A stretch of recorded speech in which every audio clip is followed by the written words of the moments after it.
why the mind is wandering and what to do.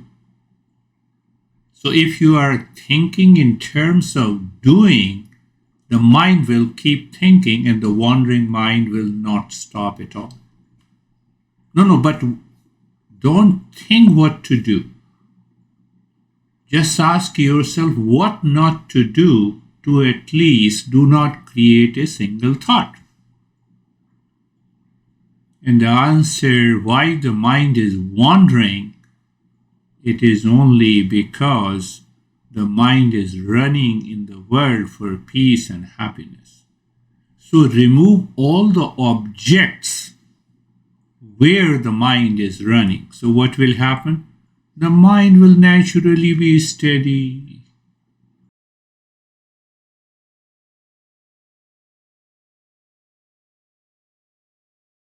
I have repeated n number of times what exactly is the permanent happiness. You wake up in the morning, you're happy.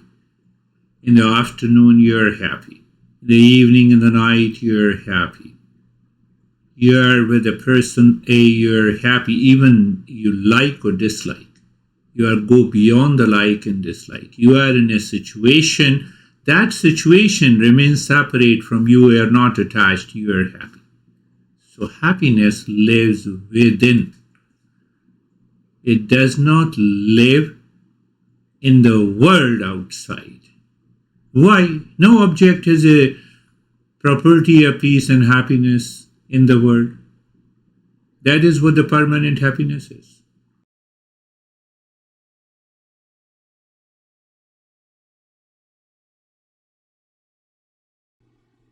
Can any means bring happiness in life? Wealth is a means to a goal of life. And the goal of life is to discover peace and happiness deeper inside. I am happiness. We have to declare.